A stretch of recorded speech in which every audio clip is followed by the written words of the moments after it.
Good morning, everyone, and welcome. I'm the Reverend Christine Dance, and I am honored to be serving as the minister of the Unitarian Universalist Congregation of Phoenix. Welcome to our online worship service.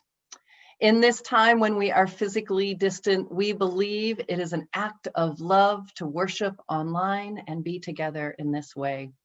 For those of you who are joining us for the first time, the Unitarian Universalist Congregation of Phoenix strives to be a spiritual community for our time, focused on diverse theological perspectives, radical inclusion, and knowing that issues of justice and equity shape everything that we do.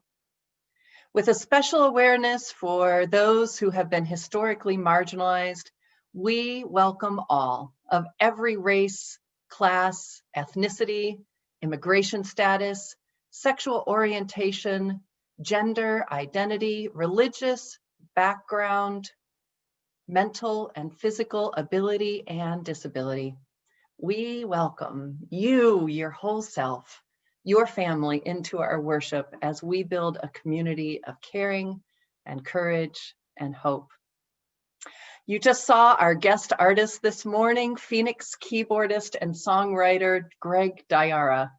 You just heard him play Georgia on My Mind to celebrate the recent election in Georgia. I am broadcasting from home this morning in an abundance of caution for the potential protests this weekend and on Wednesday. The UUA let us know that there are some possible threats against liberal congregations, especially in capital cities. We don't think anything will happen, and we are monitoring all of our cameras right now with the software of our newly installed cameras. That's great. And thanks to my new green screen, the most 2020 Christmas present ever, we still have our MLK art from our sanctuary in the background. I invite you to grab a chalice and a candle from your home as we recite our covenant together, and my wife Karen lights our chalice here at home. Love is the doctrine of this congregation, and the quest for truth is our sacrament, and service is our prayer. To dwell together in peace, to seek knowledge in freedom, to share our strength in fellowship, thus do we covenant.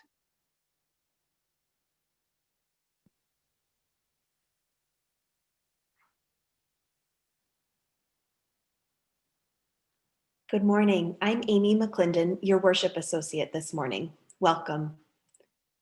Our topic for our service this morning for our Martin Luther King Jr. service is the proposed 8th principle of the Unitarian Universalist Association. Some of you know that we currently have 7 principles, guiding values of our Unitarian Universalist faith. Let me remind you of them.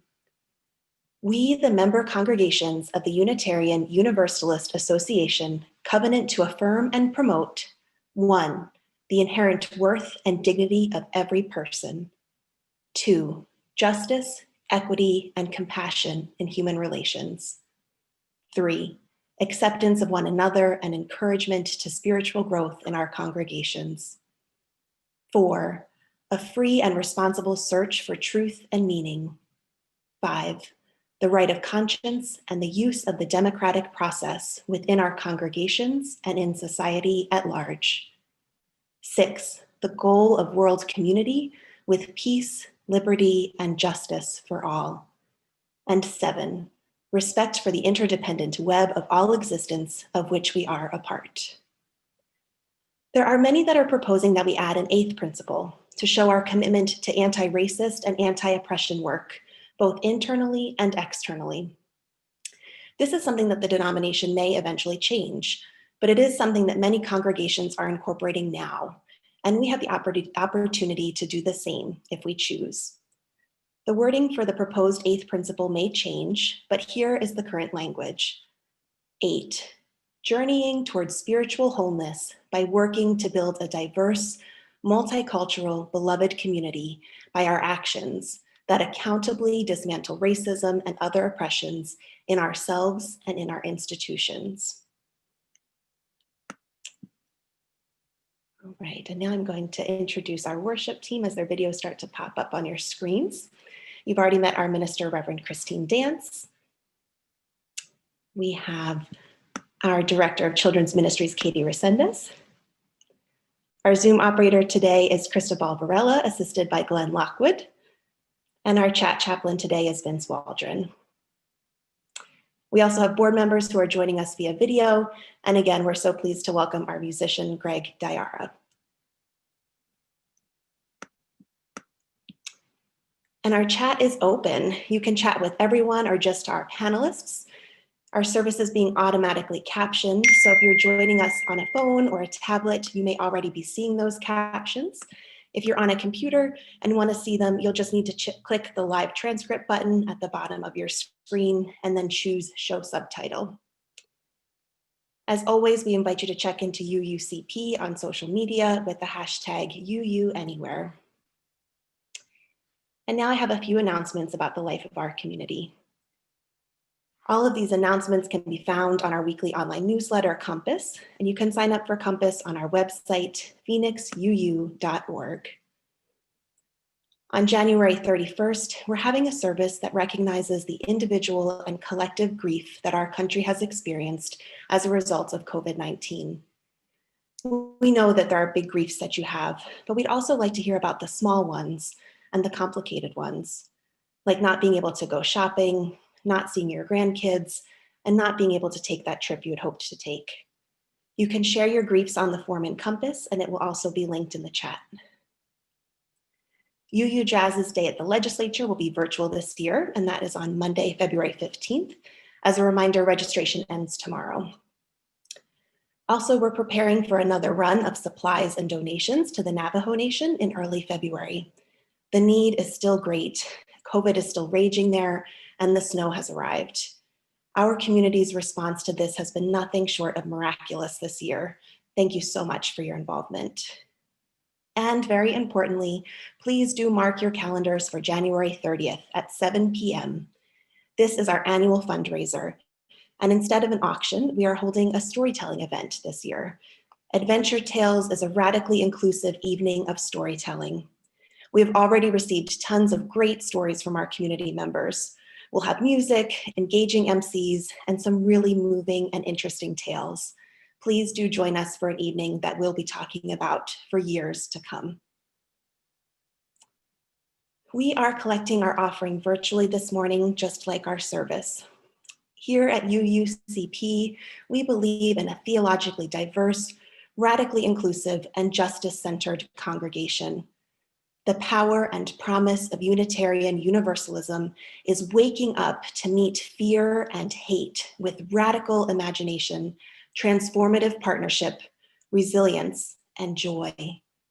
We make it possible through our commitment and our generosity. Thank you so much for your support. You can text UUCP $ to 73256. You can donate through the website, or you can send in an old-fashioned check.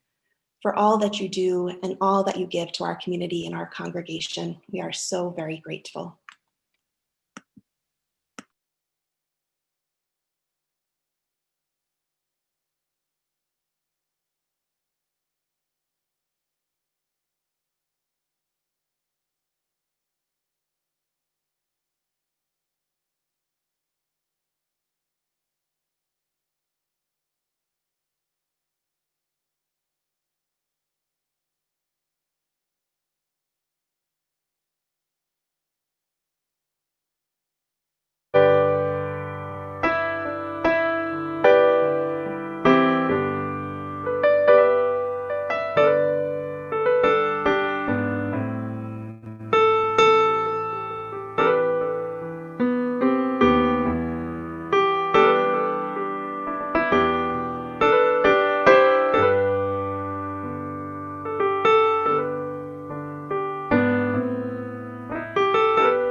United Nations make a chain. Every link is freedom's name. Keep your eyes on the prize. Hold on. Freedom's name is mighty sweet. Black and white are gonna meet. Keep your eyes on the prize. Hold on. Hold on. Hold on. Hold on. Keep your eyes on the prize. Hold on. The only chain that a man can stand is that chain of hand in hand. Keep your eyes on the prize. Hold on. So many good people have fought and died so we could be here side by side. Keep your eyes on the prize. Hold on. Hold on. Hold on. Hold on. Keep your eyes on the prize. Hold on. The only thing that we did wrong, we stayed in the wilderness too long. Keep your eyes on the prize. Hold on. But the thing we did was right. Was the day we started to fight. Keep your eyes on the prize. Hold on. Hold on. Hold on. Hold on. Keep your eyes on the prize. Hold on. Gonna board that big Greyhound, carry love from town to town. Keep your eyes on the prize. Hold on. Got my hand on the freedom plow for my journey now. Keep your eyes on the prize. Hold on. Hold on. Hold on. Hold on. Keep your eyes on the prize. Hold on. Hold on. Hold on. Hold on. Keep your eyes on the prize. Hold on.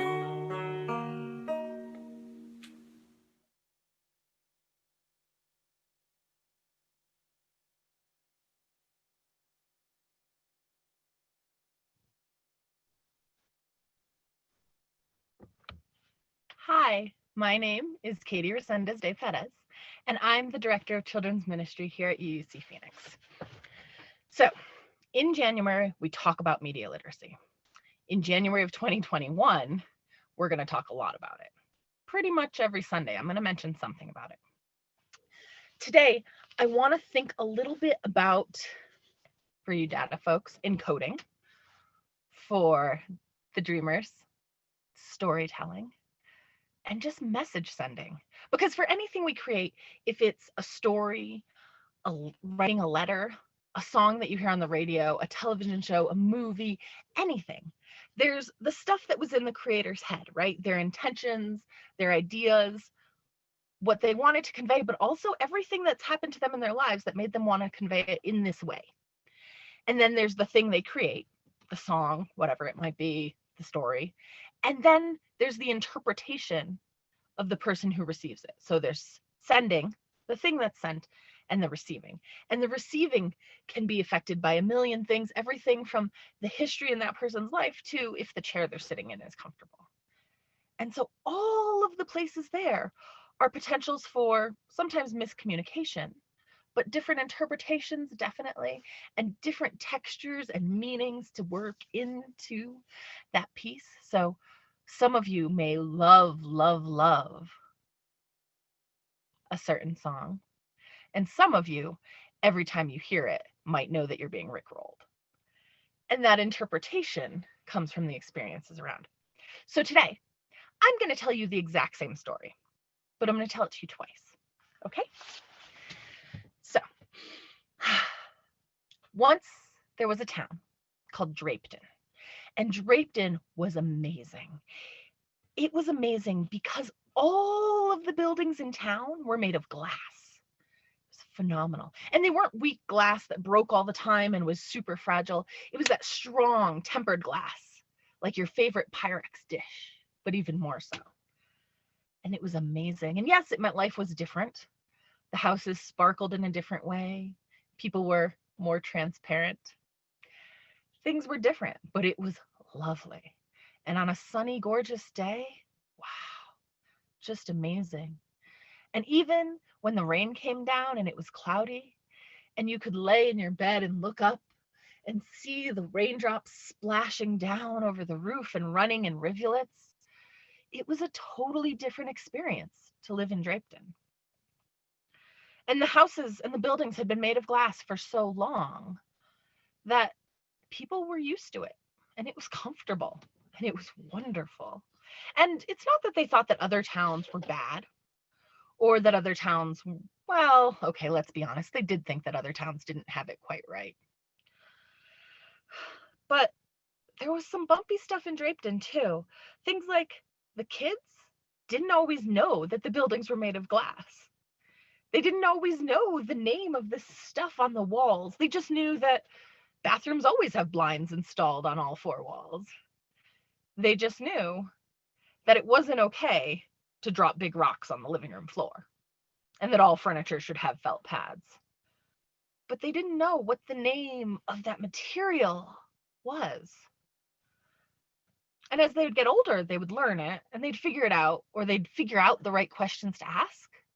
But when they were young, they certainly didn't know what glass was. It just was. And living in Drayton was a lot of work. And as people got older, or as people's lives got busy, they would do things like cover their floors and carpets and their walls and tapestries just to make things easier. Some people even painted their walls, covering up that see-through transparent glass, that glittering light, because it was just easier, and just easier not to think about it or talk about it or go through all of the work of living in a town where all the buildings were made of glass. Things got real bumpy though when there was a competition. See, glass suddenly became all the rage. And there was a huge competition around the county for what town had the best use of glass. And of course, everyone in Drayton was like, oh, yeah, we're going to win this. This competition is no big deal. The day of the winners were announced, Drayton got a very, very cruel surprise. They found out that they weren't listed in the winners. They didn't get first prize. They didn't even get runner up. They were shocked. The mayor went to the council who had given out the prizes and said, well, why didn't we win? And one of the members of the prize committee, who happened to live in Drayton, said, I didn't even know we were competing.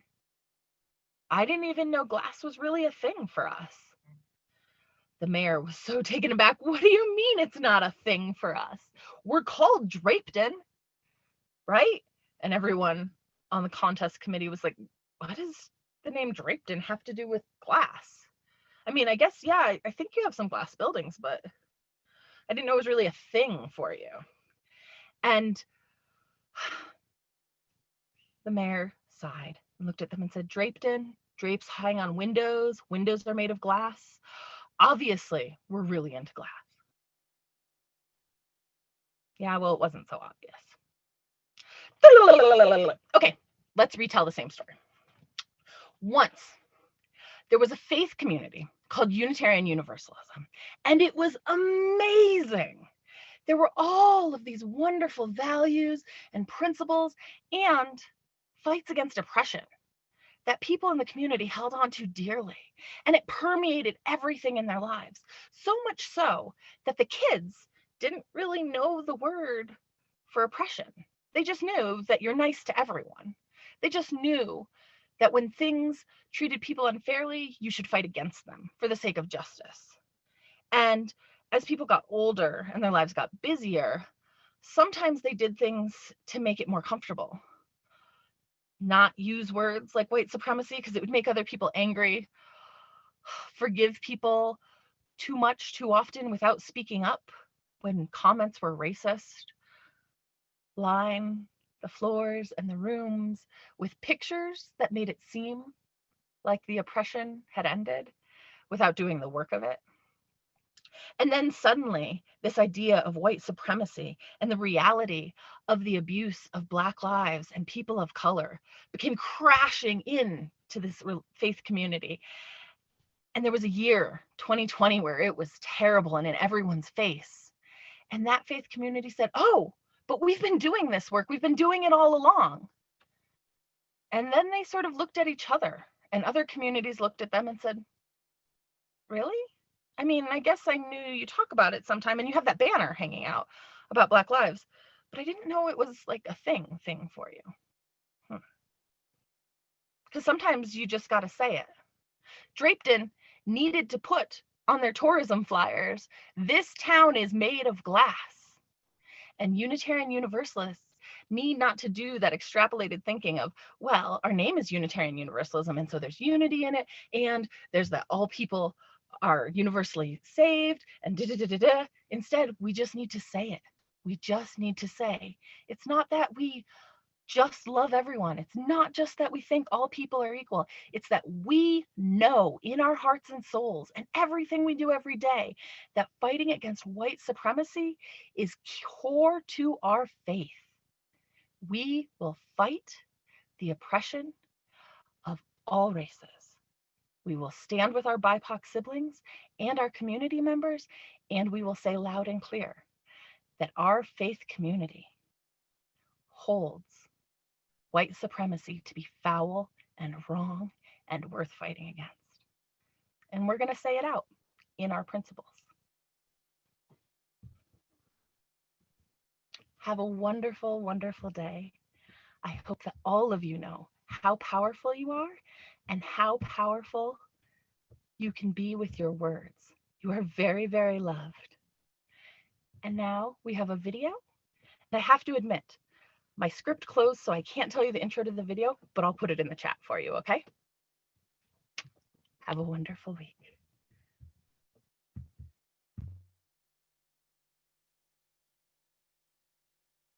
Deep within, there's a poisoning in our spirit, in our country, in our neighbors.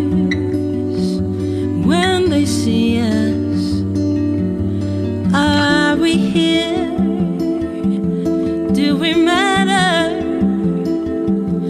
All the blood over centuries in the name of freedom, God and country are protectors.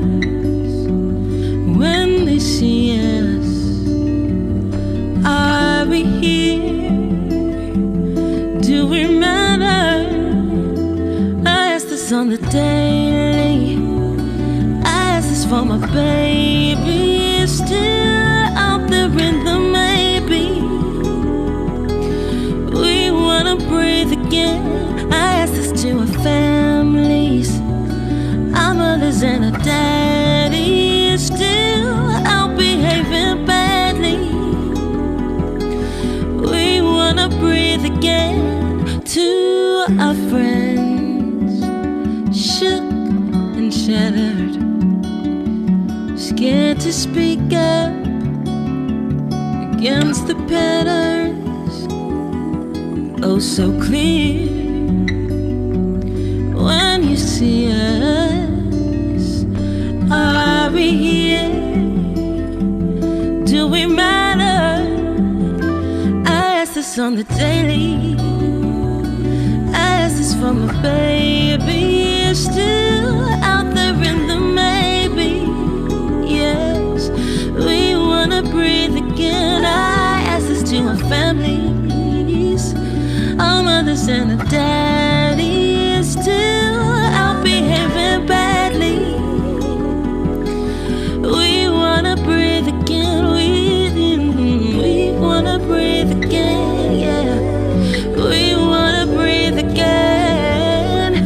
We wanna breathe again.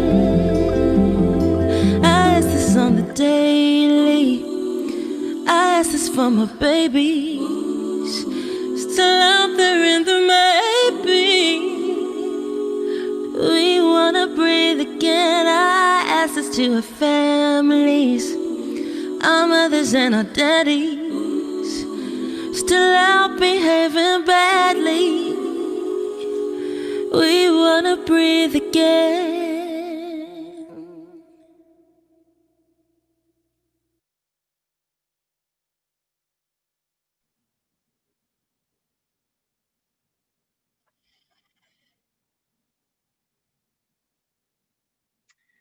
Thank you to the musician and actress Brittany Campbell for that. She wrote and sang this song and animated it, and those were many who were killed this year by racist violence. It is time when we share the joys and sorrows of our community. Being together, it is good to share, to support each other, and to connect.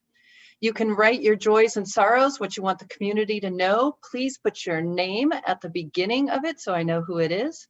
And please put the word private if you don't want it to be shared out loud. And while you are entering your joys and sorrows, let me acknowledge the continued stress in our lives. MSNBC's Brian Williams has said that it is a rare news event that gets worse each day as more information is uncovered. And that has been the case of the insurrection at the nation's capital. For those of us who love and support democracy, for those of us who want to believe that our public officials represent us, for those who are stressed and worried about the inauguration, we all pray. And honestly, I'm getting tired of saying each and every week that we have broke new records of COVID infections and deaths every single week. We mourn all the senseless death and illness. We celebrate each and every vaccination in our community and in our families. And for this surreal mix of sadness and relief, we pray. Let us share our joys and sorrows here.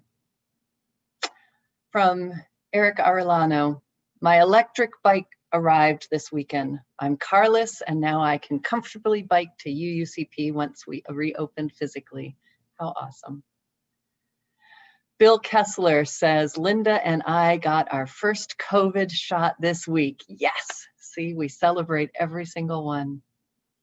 Michelle Morgan and Sam Kirkland are grateful their oldest daughter, Daryl, drove from Syracuse, New York to Detroit to see Michelle's 95-year-old mother and video chatted with the family from Detroit yesterday. Oh, how wonderful. Amy Miskell says, a joy that those who attempted to take over our government did not succeed and that people are facing consequences. Melinda Iyer says, a joy that my 77-year-old mom and 80-year-old stepdad got their first dose of the vaccine on Thursday. Yes. Carrie Lifshitz and all of us say, happy birthday, Victoria Myers. We love you. Victoria's birthday is today. Happy birthday. And Jeff Anderla says, I am feeling great about being here today. It has been too long. Jeff, we are so glad to see you and have you with us today. Welcome home. Sarah Montgomery said, this morning, my 4-year-old said, will you watch me play piano? I have some tunes in my head waiting to show up.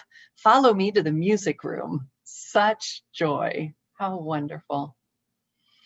Amy Miskell says, happy birthday also to Carrie Lifshitz. That was on Thursday. Happy birthday, Carrie. Larry Stewart says, grateful that I'm here and we're only 3 days away. And lots of love to our folks who are giving that joy. So I invite you now Oh, we do have one from the Perez family. We are celebrating Bela's first haircut. How wonderful. How wonderful.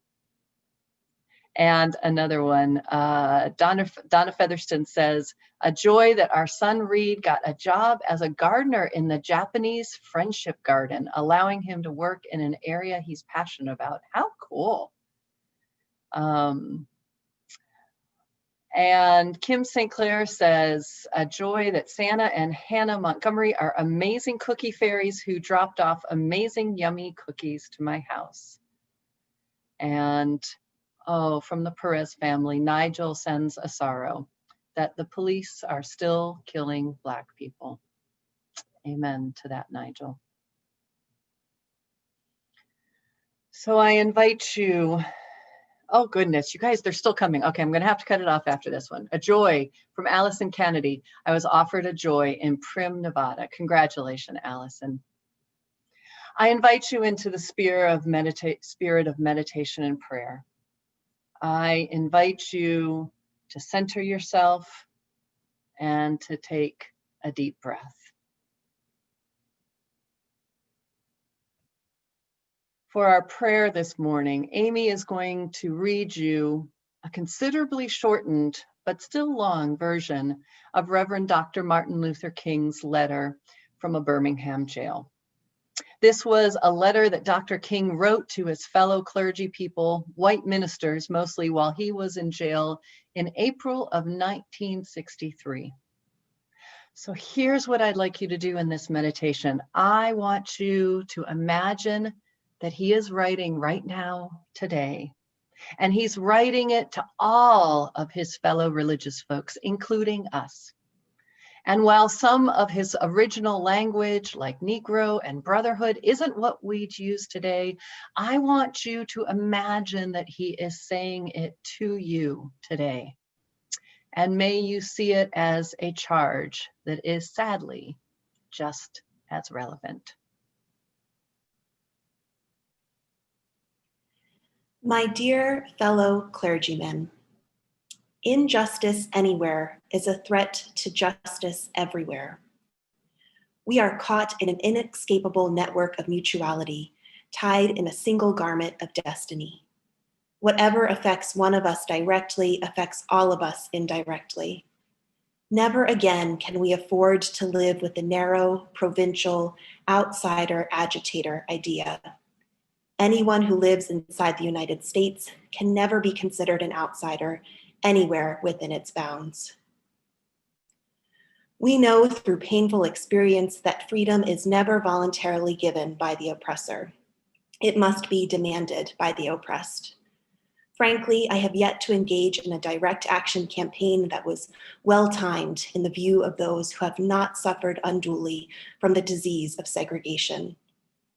For years now, I have heard the word wait. It rings in the ear of every Negro with piercing familiarity.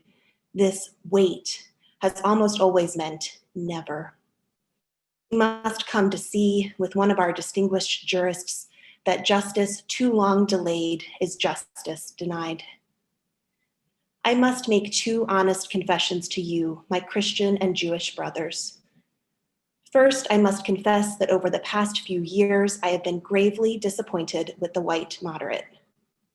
I have almost reached the regrettable conclusion that the Negro's greatest stumbling block in his stride toward freedom is not the white citizens' counselor or the Ku Klux Klanner, but the white moderate, who is more devoted to order than to justice, who prefers a negative peace, which is the absence of tension, to a positive peace, which is the presence of justice, who constantly says, I agree with you in the goal you seek, but I cannot agree with your methods of direct action, who paternalistically believes he can set the timetable for another man's freedom, who lives by a mythical concept of time and who constantly advises the Negro to wait for a more convenient season.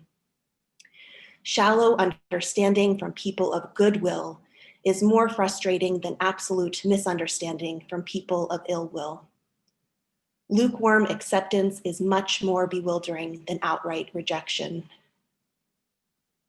Oppressed people cannot remain oppressed forever. The yearning for freedom eventually manifests itself, and that is what has happened to the American Negro. But despite some notable exceptions, I must honestly reiterate that I have been disappointed with the church. I do not say this as one of those negative critics who can always find something wrong with the church. I say this as a minister of the gospel who loves the church, who was nurtured in its bosom, who has been sustained by its spiritual blessings, and who will remain true to it as long as the cord of life shall lengthen. I have heard numerous Southern religious leaders admonish their worshipers to comply with a desegregation decision because it is the law. But I have longed to hear white ministers declare, "Follow this decree because integration is morally right and because the Negro is your brother." Perhaps I have once again been too optimistic. Is organized religion too inextricably bound to the status quo to save our nation and the world? Perhaps I must turn my faith to the inner spiritual church, the church within the church, as the true ecclesia and the hope of the world. But again, I am thankful to God that some noble souls from the ranks of organized religion have broken loose from the paralyzing chains of conformity and joined us as active partners in the struggle for freedom. They have acted in the faith that right defeated is stronger than evil triumphant. Their witness has been the spiritual salt that has preserved the true meaning of hope, or the true meaning of the gospel in these troubled times. They have carved a tunnel of hope through the dark mountain of disappointment. I hope the church as a whole will meet the challenge of this decisive hour. Let us all hope that the dark clouds of racial prejudice will soon pass away and the deep fog of misunderstanding will be lifted from our fear-drenched communities. And in some not too distant tomorrow, the radiant stars of love and brotherhood will shine down over our great nation with all their scintillating beauty. Yours for the cause of peace and brotherhood, Martin Luther King, Jr. Please join me in a moment of silence.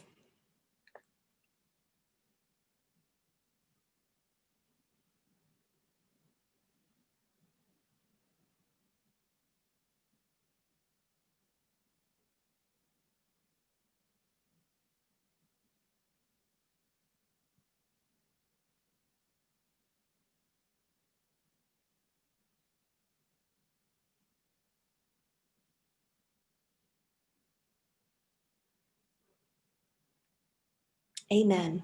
Blessed be, and Ashe.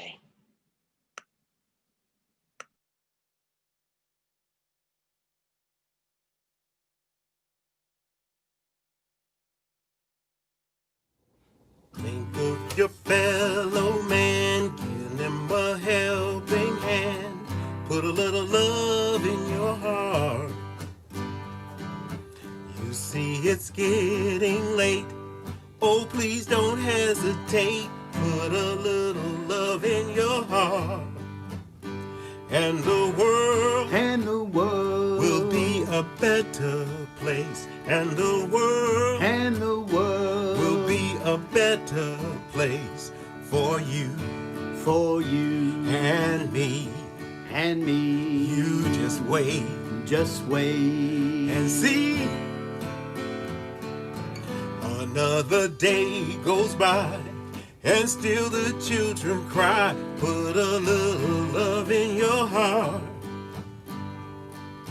If you want the world to know we won't let hatred grow, put a little love in your heart.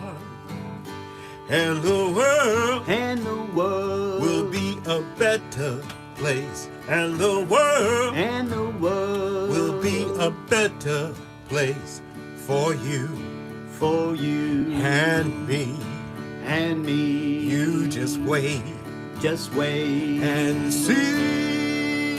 Wait and see. Take a good look around, and if you're feeling down, put a little love in your heart.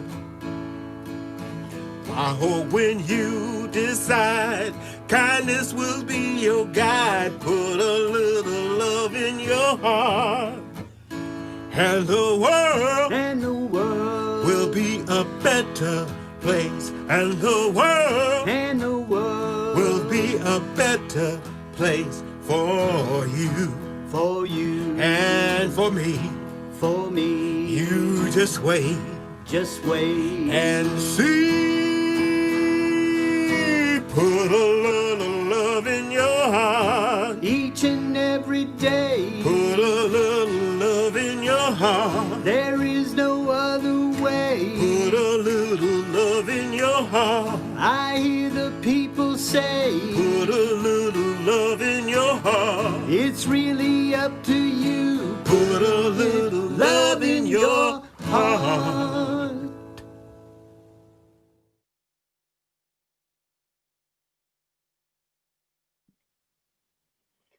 Oh, that was beautiful. I have had the privilege of participating in the Beloved Conversations virtual series this fall, alongside several members of this congregation and hundreds of folks from around the country. Through an ongoing series of individual study materials, large group services, and small group discussions, I have been able to continue what I know will be lifelong work to identify and root out white supremacy culture and behaviors within myself and the world. A week ago, I had my last official meeting with my Beloved Conversations pod, or small group. And I just want to give a shout out to these UUCP women in my pod who have pushed and challenged me, bringing their own brilliance and vulnerability to our conversations. During this call, someone brought up the 8th principle, and I was by far the least knowledgeable one in the bunch, as I'll admit that my UU experience is very confined to my experiences within our congregation. And I'm going to go out on a limb and say that I'm probably not alone in that, which is why I'm so grateful that we're having this conversation today, and I look forward to the chance to continue it with you in coffee hour as well. As I keep learning more about it, I see the 8th principle as an opportunity to live into our values, to be explicit in committing to the actions that it will take to build a truly beloved community that is diverse, multicultural, and whole. The systems piece is so huge to me. Any individual work we do only gets us so far when oppressive systems, structures, and institutions shape all aspects of our lives. There was a quote from Nikita Valerio, a member of the Alberta Muslim Public Affairs Council, embedded in the final materials for this Beloved Conversations session that stood out to me. Quote, shouting self-care at people who actually need community care is how we fail people, end quote. I see the 8th principle as an opportunity for community care. It is our opportunity to say what we mean and then show that we mean it through our intentional anti-racist actions. Community care has never felt more important than right now. With the pandemic, it's the individual sacrifices we make to keep one another safe and well. And with our racial justice work, it's an imperative for true and lasting systemic change.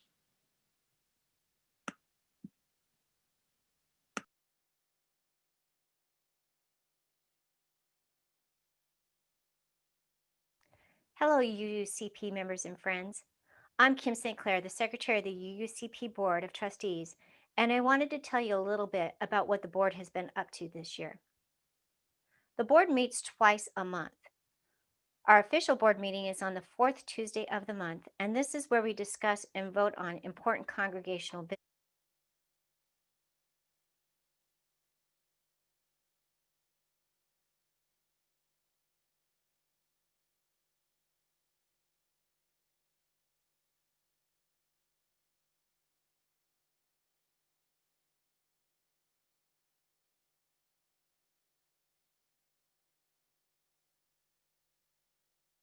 UUCP members and friends. I'm Kim St. Clair, the Secretary of the UUCP Board of Trustees, and I wanted to tell you a little bit about what the board has been up to this year. The board meets twice a month. Our official board meeting is on the 4th Tuesday of the month, and this is where we discuss and vote on important congregational business. And our board working group meets on the 2nd Tuesday of the month.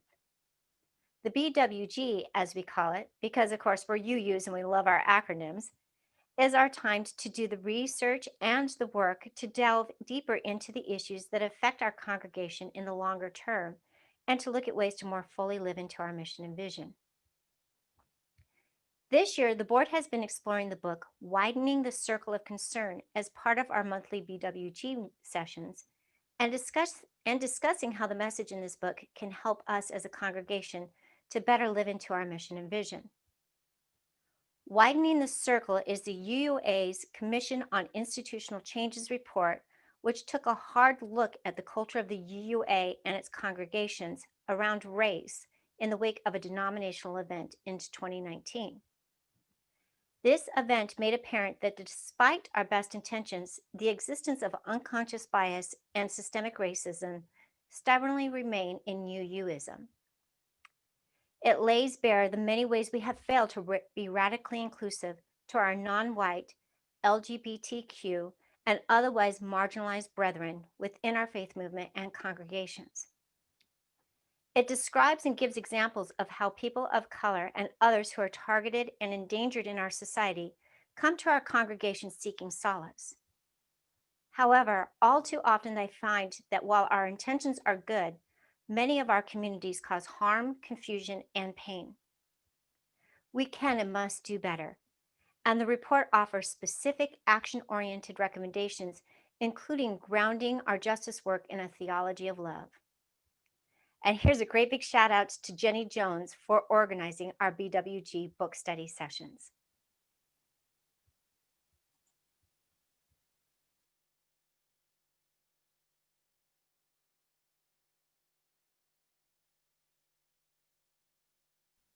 I'm Jenny Jones, another member of the board. Kim and I, along with a handful of UUCP members, participated in the Widening of the Circle of Concern course facilitated by Janine Galsinger of UU Justice Arizona, or UU Jazz. UUs from all over Arizona participated in this course, and the UUCP participants agreed our leadership needed to read the book. Our fellow board members enthusiastically approved this idea. The board's book study of Widening the Circle of Concern has sparked thoughtful conversations about our individual and collective complicity and ways we can act in the long term to ensure that our congregation is part of the solution.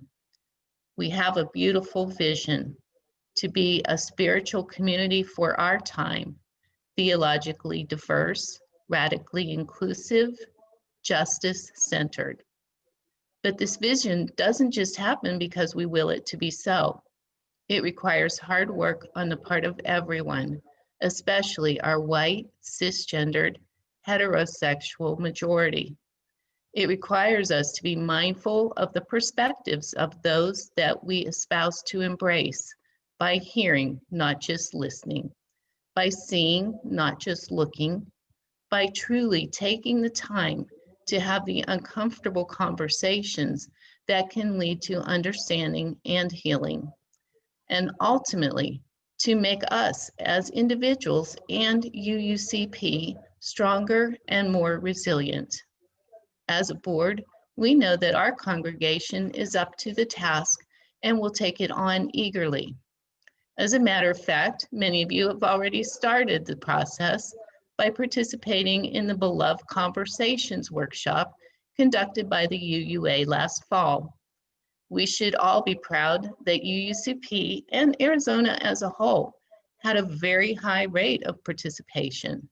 Thanks to all who put in the time and energy for this important work.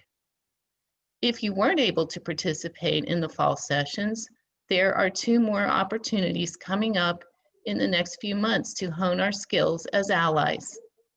Starting January 17th and going through February 14th, Side with Love is conducting the annual 30 Days of Love campaign. 30 Days of Love will feature 4 weekly themes from Widening the Circle of Concern. You can learn more at the link in the chat. The UUA will be conducting a second semester of the Love Conversations beginning in March. It is not a requirement to have to have participated in the fall sessions to sign up for the spring semester. There is a cost to participate, but there are funds available through UUCP if this would be a barrier for you. We want everyone who wants to participate to be able to. Watch Compass in the coming weeks for more information. The UUCP board has found the discussions we had around widening the circle of concern to be very productive use of our time. We will work hard to make sure we provide opportunities for the congregation to participate in programming to help us live more fully into our mission and vision. We hope that many of you will be able to get involved in one or both of these upcoming programs. We invite you to really sink into the next song, Build a House, by Rhiannon Giddens. Giddens plays banjo and sings in this video and is collaborating with Yo-Yo Ma on cello.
You brought me here to build your house, build your house, build your house. You brought me here, build your house and grow your garden fine.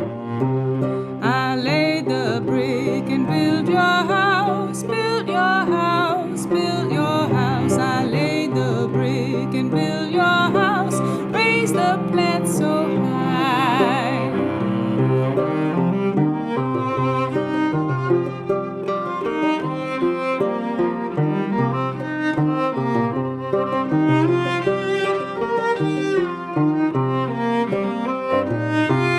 And when you had the house and land, the house and land, the house and land, and when you had the house and land, then you told me go.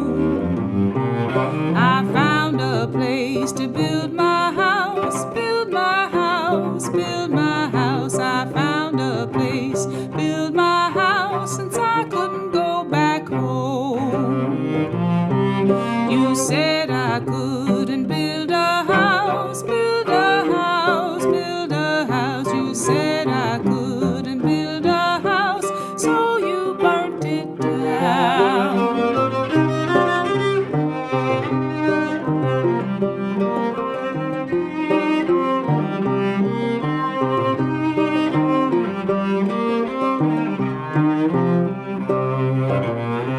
So then I traveled far and wide, far and wide, far and wide, and then I traveled far and wide until I found a home.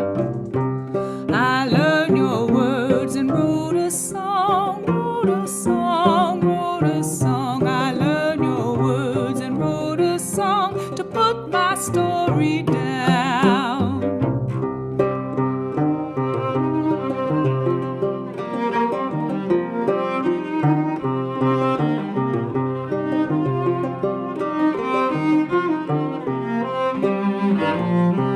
But then you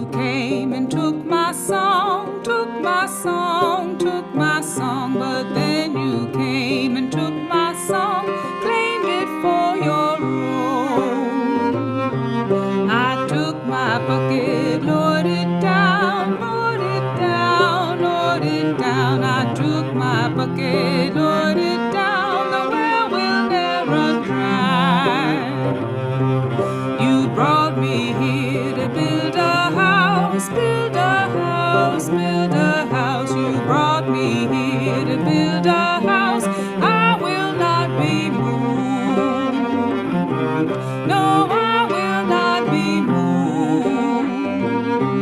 No, I will not be, I will not be, I will not be moved.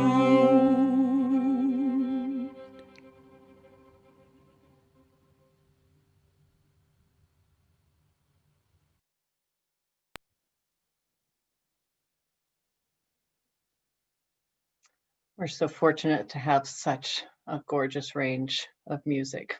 Thank you, Benji, for that. The day after Donald Trump was elected, I built a blanket fort in our living room, and we stayed in it for 3 days. I wish that I could have found out in the 4 years afterwards that this was an overreaction. Clearly, we've seen that it wasn't.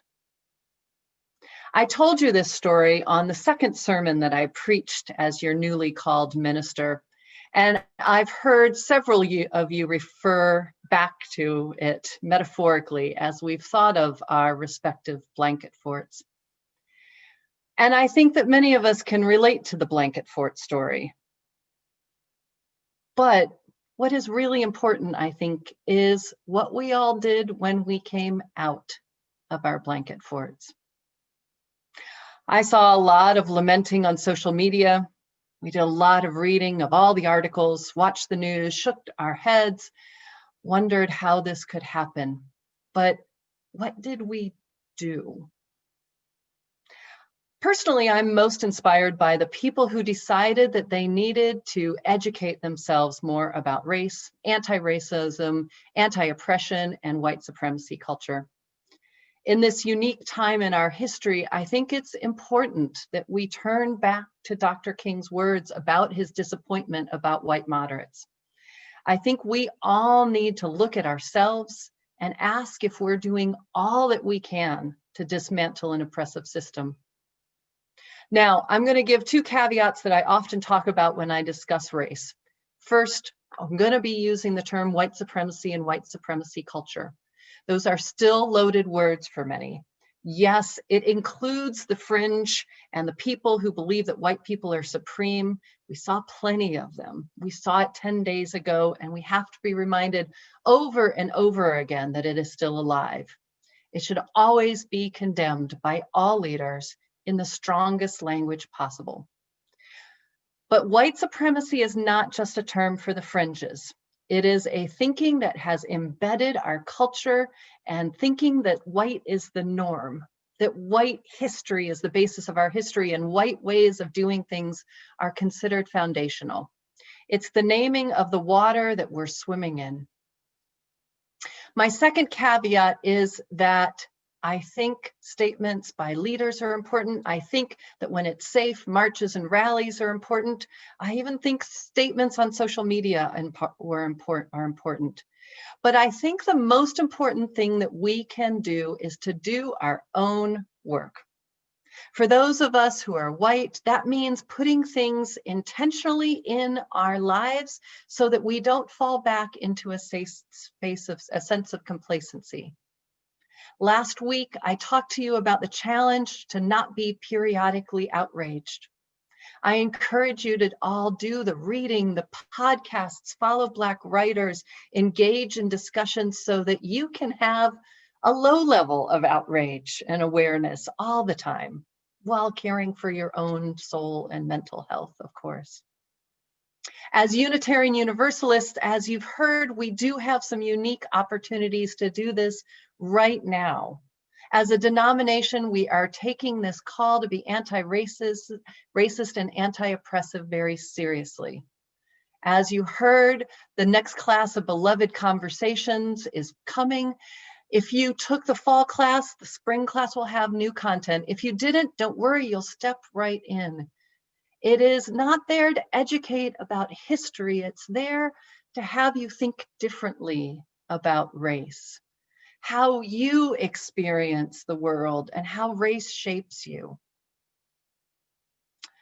We also, starting today, that 30 days of siding with love, 30 days of love. It's a self-guided study to help ground you in how to side with love in terms of intersectional racial justice.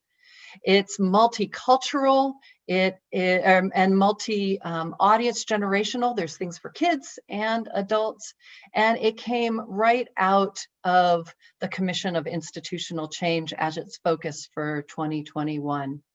Each week there will be a different playlist or menu of activities that you can do. There's going to be things to read, things to watch, how you can participate, listen, and even worship. And you can still read the UUA's Commission on Institutional Change, this book called Widening the Circle. It's a fascinating look at the systems of racism and how they've become a part of our denomination. As well as intentioned as we Unitarian Universalists are, we do not actually have a good history when it comes to dealing with race. And you can see white-dominated thinking in a lot of our systems. I actually have 10 copies of these still in my office. If anyone wants one, just email me. And the link for the bookstore is in there as well. One of the things that I want us to consider in the next coming year or whenever is what theology grounds our work in dismantling racism, individually and collectively. Now, I always like watching your eyes go up when I say the words theology. For many people, your God hackles are raised when I say that. But theology is not just the traditional sense of God. It is about having a common worldview. It's coming to worship on Sunday and knowing that we see the world in similar ways. It's like listening to me or others preach and saying, yeah, what she said. And it's having those values influence us to be better people each and every week. I've heard too many people say, you can believe whatever you want as a Unitarian Universalist. And I don't think that's true. Yes, you can resonate with different world religions, or you can say that you don't believe in God and feel very comfortable here, or you can be agnostic, which means you totally don't know if there's a higher power and you're just fine with that. Or you can be a follower of Jesus and really believe the social justice gospel that he was saying. But I would like to submit that we do have a common theology, and that is of a liberation theology.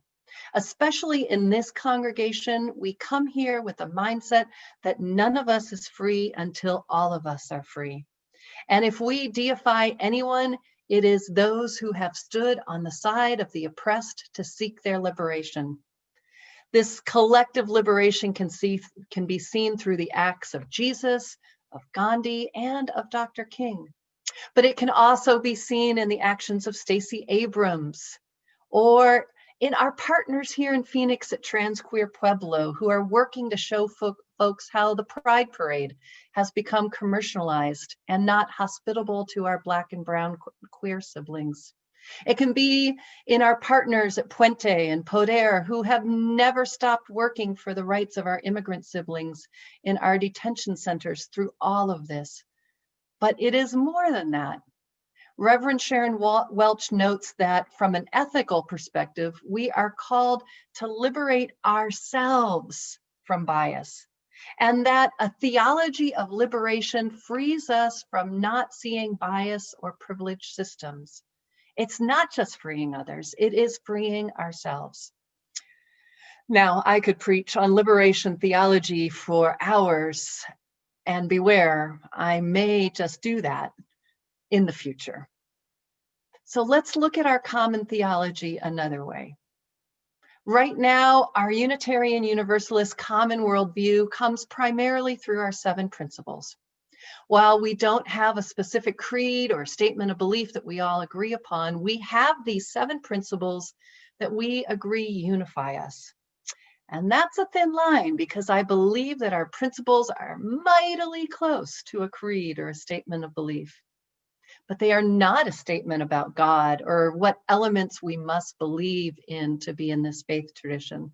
They are statements that say what we agree with and that guide our actions. They're a little similar. Now, if you think impeachment is an involved process, you should see the process it takes to change or add a principle within the Unitarian Universalist Association. of congregations. It takes many years of studying, so much discussion about language, it would make your head spin, and then several votes over several years. Many in the UU world, including the Black Lives of UU, are asking us to add this 8th principle. They are asking the denomination to do that, but congregations can do it before the denomination does. And the process to adopt it at the congregational level is much easier. So let me remind you what this says, that we affirm and covenant to journey towards spiritual wholeness, that's ourselves, by working to build a diverse, multicultural, beloved community, by our actions that accountably dismantle racism. I love that, accountably dismantle racism and other oppressions in ourselves and in our institutions. So how did this 8th principle come about? Much of this information comes from the 8th Principle Project website, which we're putting in the chat. You can explore more. We had a regional director of racial and social justice, Paula Cole-Jones. She noticed that after working with congregations over 15 years, that there were really 2 different paradigms in UU circles. One of the UU 7 principles, and one of beloved community or deep multiculturalism. She realized that a person can believe that they are being a good UU and following the 7 principles without ever thinking about or dealing with racism or other oppressions at the systemic level. She was the one who said we needed an 8th principle to rectify this. And our history bears this out. UUs and the UUA have done a very good job in fighting racism, such as the civil rights movement and in the 1990s, but the funding and the support started to wane in the 2000s. Our accountability mechanism failed us. UUs also have a mixed hit record historically in other areas of racial justice. We actually had people on both sides of abolitionism, including people like Jefferson, who was a slaveholder. And some Unitarians were proponents of eugenics, leading to some of the racial extremes of Nazism and apartheid in South Africa. Like all of our history, it's important that we recognize this. For people identified as white, it is too easy to ignore this, which is exactly what keeps the system of racism in our society alive, and in fact, worsening right now. We need to decenter whiteness and other dominant cultures in UUism. The 8th principle comes from an acknowledgement that we need something to renew our commitment to this work, to hold ourselves accountable, and to fulfill the potential of our existing principles. So then what now? Well, we need to decide as a congregation if this is something we want to do. This is not something that I can do. This is the magic of the democratic process. It's something that we must decide collectively if we want this to be a part of our congregation and how we live our vision to be theologically diverse, radically inclusive, and justice-centered. It's something that our board can discuss. It is something that we can vote on in a congregational meeting. It is something that you can give your opinion on to the board. It is something that you can discuss in your team meetings and small groups. So here is my challenge to you. Before Martin Luther King Day tomorrow, and while we see whatever is going to happen this week that show us that we are at the point where white supremacists both have power and are showing the last vestiges of this power. So engage with your own work. 30 Days of Love, Beloved Conversations, Commission on Institutional Change, or your own reading. Don't just deify Martin Luther King and other leaders. Don't let their words make you feel that was history. We need this work now. We need you now. We need you to do your part. and let your congregational leaders know how you feel about adopting this 8th principle. This is the time to come out of our blanket forts and do the internal work, internal to ourselves and internal to our congregation and to our denomination, the internal work of dismantling racism. May it be so in our hearts. May it be so in our congregation, in our government, and in our world. Now, I want you to get up out of your seats and I want you to sing along with the Resistance Revival Chorus. It's a collective of more than 60 women and non-binary singers who breathe joy and song into the resistance. We can do this.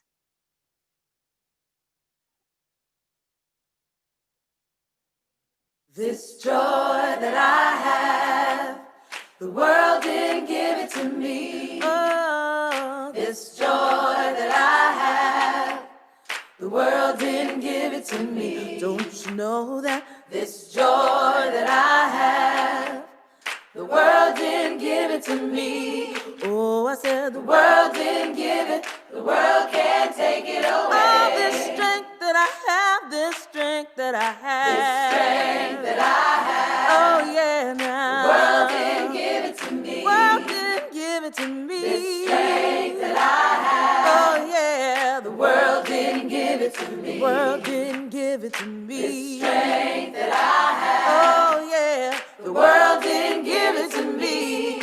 Oh, I said the world didn't give it, the world can't take it away. Oh, this love that I have, this love that I have. Oh, yeah, now. The world didn't give it to me. The world didn't give it to me. This love that I have. Oh, yeah, the world didn't give it to me. Don't you know that this love that I have, yeah, the world didn't give it to me.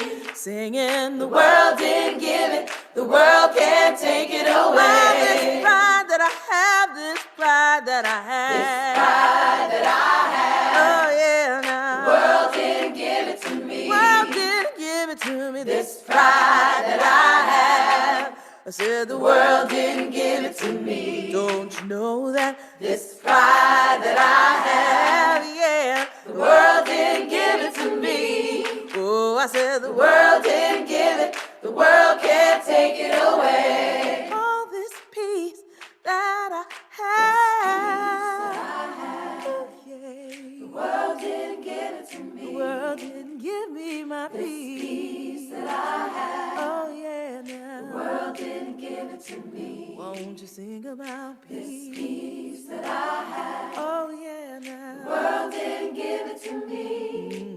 I said the world didn't give it, the world can't take it away. All this joy that I have, this joy that I have, this joy that I have. Oh, yeah, now, the world didn't give it to me. The world didn't give it to me. This joy that I have. I said the world didn't give it to me. Don't you know that this joy that I have, the world didn't give it to me. Oh, I said the world didn't give it, the world can't take it away. The world didn't give it and the world can't take it away. The world didn't give it, the world can't take it away. The world didn't give it and the world can't take it away. The world didn't give it, the world can't take it away. The world didn't give it and the world can't take it away. The world didn't give it, the world can't take it away.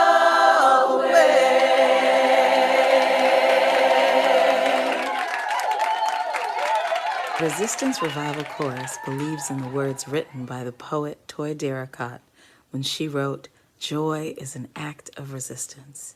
We believe in the words of Mr. Harry Belafonte, who said, "When the movement is strong, the music is strong."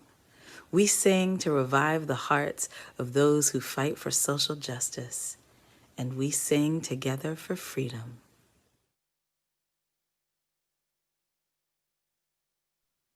Woo! I was dancing. Were you dancing? Finnegan was dancing. Before closing words, we'd like to invite you to coffee hour after the service to discuss what your thoughts are on the 8th principle. Visitors, we hope that you will join us. And as a reminder, please keep checking on each other. Reverend Dr. Martin Luther King said, "We have all come from different ships, but we are in the same boat now. May we understand our collective obligation to each other and truly comprehend what it means to say loudly, proudly, through principles, actions, and our own internal work, that none of us are free until all of us are free." This week, I pray for you. I pray for our country. May you stay safe. May you know that you are not alone in this journey, and may you know that you are loved. Go in peace. Go in love.